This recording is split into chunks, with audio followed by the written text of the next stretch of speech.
안녕하세요, 여러분. 오늘은 스웨디시 마사지 테크닉에 대해서 기초부터 이론부터 알아보는 시간을 갖도록 할게요. 이 과정을 통해서 혹시라도 물리치료를 공부하는 학생들이나 아니면 마사지에 관심이 있으신 분들에게 도움이 되었으면 좋겠습니다. 자, 그래서 오늘은 첫 시간으로 무엇을 준비했냐면 한국에서 스웨디시 마사지가 좀 유행을 하는 것 같아요. 근데 제가 자료를 찾아보니까 스웨디시 마사지에 대한 뭐 이론이라던가 아니면 테크닉에 관한 그런 자세한 설명이 되어 있는 자료를 찾기가 굉장히 힘들더라고요. 그래서 제가 이번 시간부터 스웨디시 마사지 테크닉에 대한 이론을 처음부터 차근차근 설명을 해드리도록 하겠습니다. 그래서 지금 제가 설명해 드리는 것들은 이 캐나다에서 우리 마사지 테라피스트들이 배우는 교육 과정에 나오는 내용들이에요. 그래서 하시면 굉장히 큰 도움이 되실 거라고 생각이 됩니다. 자, 그러면 지금부터 스웨디시 마사지 테크닉, 그래서 테크닉 컴포넌트, 그러니까 이 스웨디시 마사지를 구성하는 요소에 대해서 설명을 해드리도록 할게요. 자, 모두 6가지의 구성 요소가 있어요. 굉장히 중요한 구성 요소인데, 자, 먼저 첫 번째는 direction of movement, 즉 이 이동 방향, 이 마사지를 하는 방향에 대해서 설명을 하는 거예요. 근데 그러니까 for relaxation or reduction of edema, 즉 그러니까 그러니까 부종을 완화시키거나 아니면은 이렇게 감소시키기 위해서는 어떤 방향으로 마사지를 해야 되냐면 centripetal toward the heart, 즉 심장 쪽으로 마사지를 해야 되는 거예요. 그러니까 무슨 말이냐면 예를 들어서 뭐 하체 쪽에 부종이 많이 있다. 그런데 머리 방향에서 다리 쪽 방향으로 마사지를 하다 보면은 이 혈액의 흐름이 심장에서 하지 쪽으로 내려가잖아요. 그죠? 그러니까 더 그 부종을 어떻게 해요? 증가시키는 역할을 하게 돼요. 그래서 릴렉세이션, 그러니까 이완 또는 이 부종을 완화시키기 위해서는 이 센트리페달, 그러니까 심장을 향해서 해야 된다라는 거예요. 그 다음에 in the direction of blood flow, 또는 이제 혈류 방향, 그러니까 말씀하신 거로 이거는 이제 머리에서 다리 쪽으로 가는 거죠. 근데 그러니까 예를 들어서 하체에 혈액순환이 잘 안 되는 분들이 있어요. 예를 들어서 우리 뭐 하반신 마비 되신 분들이라던가 척추 손상으로 인해서 그런 분들은 오히려 머리에서, 그러니까 머리 쪽에서 다리 쪽 방향으로 이렇게 해주면 좀 도움이 되겠죠. 그죠? 그 다음에 parallel with the muscle fiber direction, 이건 뭐냐면 근섬유 방향과 평행하게 하는 거예요. 예를 들어서 근육 섬유가 이 팔 같은 경우에는 자, 이쪽 바깥쪽에서 아래쪽으로 향하잖아요. 근육 섬유 결 방향이 이렇게 돼 있단 말이에요. 그러면 그 결 방향을 따라서 해주는 방법이 있는 거예요. 그래서 이 테크닉 컴포넌트 중에 첫 번째는 이 마사지 방향, direction of movement가 굉장히 중요하다라는 거 있고요. 그 다음에 또 한 가지 예로 이 센트리페달, 즉 심장을 향해서 우리가 마사지를 할 때 또 이제 여러 가지 주의할 상황들이 있기는 해요. 예를 들어서 뭐 이분이 그러니까 고혈압이 있으신 분이다. 그런데 이 심장을 향해서 롱 스트로크라 그래요. 이렇게 길게 하는 마사지 있죠? 릴렉세이션 마사지를 하시는 분들 동영상을 보면 손을 쭉 뻗어서 한 방향으로, 심장 쪽 방향으로 쭉쭉 마사지 하는 방법이 있어요. 근데 이 방법이 굉장히 고혈압이 있으신 분들한테는 굉장히 큰 위험 부담이 될 수 있다라는 거예요. 나중에 이제 고혈압 환자를 어떻게 치료하는지 우리가 볼 텐데 그때 더 자세히 하도록 하겠습니다. 그래서 질환에 따라서 그 다음에 이분의 그 컨디션에 따라서 이 direction of movement, 즉 이 마사지 방향은 굉장히 중요해요. 이건 치료사가 그 상태를 보고 결정을 해야 돼요. 자, 그 다음에 두 번째 technique components 두 번째는 pressure, 즉 압력이에요. 압력. 즉 우리가 여기 보면 for relaxation, 좀 이완을 위해서는 우리가 어떤 압력을 주냐면 light to moderate, 즉 가벼운 프레셔에서 좀 중간 정도의 프레셔를 이용하고요. 그 다음에 for the treatment of adhesion, 그러니까 즉 유착 안에 예를 들어서 뭐 상처가 났었어요. 수술을 했었어요. 근데 이게 아물었는데 그 안에 유착이 돼 있단 말이에요. 이런 치료 목적을 위해서는 우리가 deeper pressure, 즉 좀 더 깊은 압력을 사용한다라는 거죠.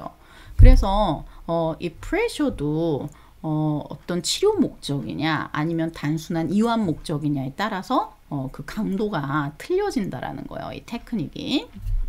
자, 그 다음에 세 번째 이제 rhythm of movement, 즉 리듬 말 그대로 그거요. 이렇게 좀 살짝 빨랐다가 느리게 갈 수도 있고 약간 느리게 하다가 좀 확 빨라질 수도 있고, 그러니까 이 리듬이 또 치료를 받는 이 클라이언트 환자분들에게 영향을 미칠 수 있다라는 거죠. 그 다음에 네 번째는 rate of movement, 즉 이동 속도예요. 우리가 마사지를 느리게 할 때가 있고 이 마사지 테크닉을 빠르게 해야 될 때가 있다라는 거죠. 그래서 for relaxation, 즉 이완을 위해서는 slow or can be matched to the rate of respiration of the client, 즉 느리게, 그러니까 이완을 위해서는 느리게 테크닉을 적용하거나 아니면은 그 환자분들 또는 이 클라이언트 분들의 호흡과 맞춰서 하면은 이 릴렉세이션에 효과가 있다라는 거예요. 이 속도를. 그래서 환자분이 숨을 쉬실 때 이렇게 이야기를 할 수가 있어요. 자, 환자분 숨 크게 들이마시시고요. 뱉어주세요 할 때 그 후 하고 뱉을 때 이 마사지를 쫙 이렇게 해주면 훨씬 더 이완 효과가 있는 거죠. 그 다음에 for stimulation, 즉 자극을 위해서는 quickly, 즉 우리가 이 테크닉을 빠르게 적용을 하는 거예요. 그래서 이거는 이제 sympathetic firing, 즉 이거는 이제 신경적으로 이걸 자극을 시켜주는 거예요. 우리가 그래서 이 rate of movement, 이동 속도에, 즉 마사지 테크닉의 이동 속도에 따라서 이게 또 자극이 틀려진다라는 거, 이것도 중요하고요. 왜냐면은 이 경우에는 뭐가 중요하냐면 예를 들어서 우리가 헤미플레이지아, 즉 반심 뇌혈관 질환으로 인해서 반심마비가 오신 분들이 있잖아요. 그죠? 근데 그런 분들은 한쪽은 정상인데 한쪽은 마비가 되신 분들이에요. 그래서 마비된 쪽을 보면 주로 근육들을 쓰지 않았기 때문에 이완돼 있는 파트가 있어요. 그럴 경우에는 그 이완돼 있는 근육들은 우리가 quick movement, 즉 quick rate of movement, 이 마사지를 빨리 해주는 자극을 해줌으로써 그 근육의 톤을 올려줄 수가 있어요. 그런데 또 마찬가지로 이 반신마비 대신 우리 환자분들을 보면 또 한편으로는 팔 쪽에 강직이 심하세요. 근데 강직이 심한 곳에 이 스티뮬레이션, 자극을 빨리 주는 테크닉을 쓰게 되면 어떻게 돼요? 점점 더 그 톤이 올라가게 돼요. 그래서 이 rate of movement는 치료에 있어서 아주 중요해요. 이 환자가 어떤 컨디션에 있는 환자이냐에 따라서 이 속도, 이 테크닉의 속도를 천천히 할지, 아니면 이 호흡과 함께 할지, 아니면 이 아주 빠른 테크닉을 써서 자극을 줄지를 결정해야 되는 거죠. 자, 그 다음에 이제 다섯 번째, duration of technique. 이건 뭐냐면 시간이에요. 시간. 즉 마사지를 얼마만큼 할 것인가. 그런데 그거는 또 상태에 따라 틀려요. 밑에 보면 depends on size of the area massaged. 즉 뭐냐면 마사지의 부위에 따라서 뭐 예를 들어서 전체 마사지를 받으시는 분이 있으실 거고 아니면은 뭐 상체만 받으시는 분이 있을 거고 하체만 받으시는 분이 있을 거잖아요. 그죠? 그러니까 그 부위 크기에 따라서 이제 시간이 결정이 되겠죠. 그 다음에 the pathologic condition. 이건 뭐냐면 병리학적인 상태예요. 즉 이분이 예를 들어서 보통 우리가 기본적으로 여기 캐나다에서는 원아워 마사지, 전신 마사지를 할 때 보통 원아워 마사지, 그러니까 1시간 마사지를 해요. 근데 이분이 만약에 고혈압이 있으신 분이다. 그럴 경우에는 60분을 마사지 하지 않아요. 왜냐면 심장에 무리가 갈 수 있기 때문에 한 시간을 40분이나 45분 정도로 줄이게 돼요. 그래서 이 pathological condition, 즉 이 클라이언트 환자분의 병리학적인 상태에 따라서 이 시간, 이 테크닉을 적용하는 시간도 조정이 돼야 된다는 거죠. 그 다음에 the client's tolerance. 이건 뭐냐면 이 환자분이 엎드려 있는 게 너무 힘든 환자인 거예요. 그러니까 고혈압 환자분들 같은 경우는 엎드려 있는 자세가 굉장히 안 좋거든요. 근데 오랜 시간을 엎드리게 할 수는 없다는 거죠. 그리고 이 환자가 이게 마사지 테크닉을 한 릴렉세이션 이 한 부위를 이완시키기 위해서 한 미니멈 15분을 해야 되는데 그 15분 동안에 이 통증이라든가 이런 것 때문에 견딜 수가 없는 거예요. 그런데 억지로 우리가 적용할 수는 없는 거잖아요. 그죠? 그래서 이 클라이언트의 톨러런스, 즉 이 환자분의 어떤 그 참을 수 있는 한계, 요런 거를 봐서 이제 이 시간, 즉 마사지 시간도 조절이 돼야 된다는 거죠. 이 테크닉을 또 적용할 때. 자, 그 다음에 6번째로 part of the therapist hands or arm that is used. 이건 뭐냐면 그 치료사의 손 어떤 부위로 이게 테크닉이 적용되고 있느냐, 요것도 이게 중요한 관건이에요. 그러니까 예를 들어서 밑에 보면 various parts of the hand or arm may be used to apply a technique. 예를 들어서 굉장히 다양한 부위가 적용될 수 있어요. 우리가 치료를 할 때 예를 들어서 이제 elbow, 우리가 이 elbow 또는 or thumb, 우리 이 손가락, 엄지 이렇게 손가락으로 할 때는 이거를 쓸 때는 more focused effect, 즉 뭐냐면 좀 더 집중된 부위의 마사지를 할 때 우리가 elbow나 이 thumb 손가락을 이용한다는 거죠. 예를 들어서 뭐 트리거 포인트, 타투 밴드를 찾아냈어요. 근육이 뭉쳐있는 부위를 찾아냈다라는 거죠. 근데 그런 집중된 부위를 할 때 우리가 주로 이제 thumb이나 아니면은 elbow나 이렇게 그런 부위를 이용한다는 거예요. 그 다음에 이 palm or forearm, 이건 뭐냐, 우리가 손바닥, 그죠?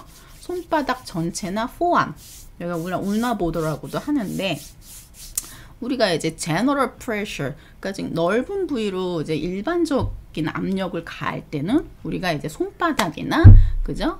이런 이 forearm을 이용해서 한다는 거죠. 그래서 지금까지 살펴본 그 테크닉 컴포넌트 중에 그 치료사가 어느 부위를 이용해서 테크닉을 적용하는지도 굉장히 중요해요. 자, 그러면 다시 한번 요약을 하겠습니다. 자, relaxation effect, 즉 이완 효과를 주기 위해서는 어떻게 해요? slow, 천천히, 그 다음에 rhythmical하게, 그죠?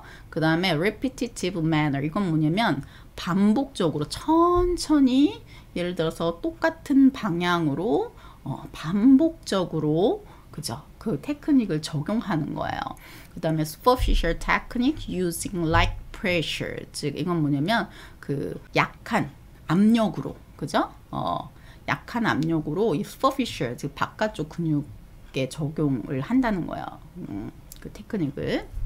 그 다음에 deep pressure with a board touch using full palmar surface of the hand or the ulnar border of the forearm. 이건 뭐냐면 우리가 또는 deep pressure 뒷프레셔로 수딩, 그러니까 수딩 이펙트를 줄 수 있어요. 약간 이렇게 이완되는 이펙트. 근데 대신에 어디를 이용하냐면 손바닥, 전체 손바닥이나 아니면 울나 보더 이 전체를 이용해서 약간의 프레셔를 줘도 이완 효과는 줄 수 있다라는 거예요. 오케이? 자, 그 다음에 이제 stimulating effect를 한번 볼게요. stimulating effect는 우리가 이제 자극을 주기 위해서는 어떤 마사지를 해야 되냐? briskness, 즉 빨리. 그러니까 그 속도가 관건이 있다 그랬죠. 빠른 마사지 테크닉을 적용하는 거예요. 예를 들어서 뭐 탑보트먼트라던가 뭐 해킹이라던가 여러 가지 이제 나중에 계속 설명을 할 건데 이 briskness를 줄 수 있는 테크닉을 사용하면 돼요. 그 다음에 more erratic and less predictable patterns. 이건 뭐냐면, 그러니까 아주 불규칙적이고, 그 다음에 예상할 수 없는 그 패턴, 그러니까 즉 여러 가지 패턴으로 이게 마사지를 한다는 거예요. 그러니까 뭐 이렇게 계속 똑같은 방향으로 하는 것이 아니라 여러 가지 방향으로 한다든지, 아니면 뭐 테크닉을 뭐 빨리 했다가 느리게 했다가 이렇게 섞어서 쓴다든지. 예측할 수 없는 이제 그런 패턴을 쓴다는 거죠.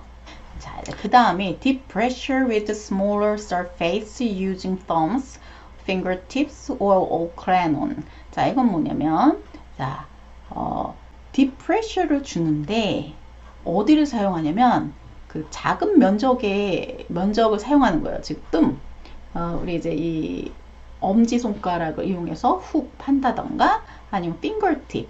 핑거팁에 이렇게 힘을 줘서 이렇게 쫙 누르면서 이 손끝으로 이렇게 압력을 준다던가 아니면 이제 올클레논은 여기 이제 팔꿈치를 이야기하죠. 이 팔꿈치를 이용해서 마사지를 이렇게 훅 깊게 봐준다던가 이런 걸 이용해서 디프레셔를 이용해서 이제 스티뮬레이팅 이펙트를 줄 수 있는 거죠.